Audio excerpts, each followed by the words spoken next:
السلام علیکم، آپ دیکھ رہے ہیں ہورائزن نیوز HD۔ خبر شامل کرتے ہیں ساہیوال سے۔ پولیس تھانہ سٹی ساہیوال کی کارروائی، 53 لیٹر شراب دیسی، 1 کلو گرام چرس، ریوالور، 32 بور، 58 عدد پتنگیں برآمد، 10 کس ملزمان گرفتار۔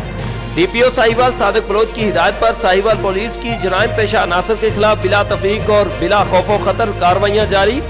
SHO تھانہ سٹی ساہیوال ماجد اشفاق نے ہمراہ ٹیم کارروائی کرتے ہوئے منشیات فروش ملزم شاہد محمود سے 1 کلو گرام چرس، شراب فروش ملزم اسماعیل سے 18 لیٹر شراب دیسی، ملزم ذیشان مسیح سے 17 لیٹر شراب دیسی اور ملزم ایلون جان سے 18 لیٹر شراب دیسی برآمد کر کے مقدمات درج کر لیے۔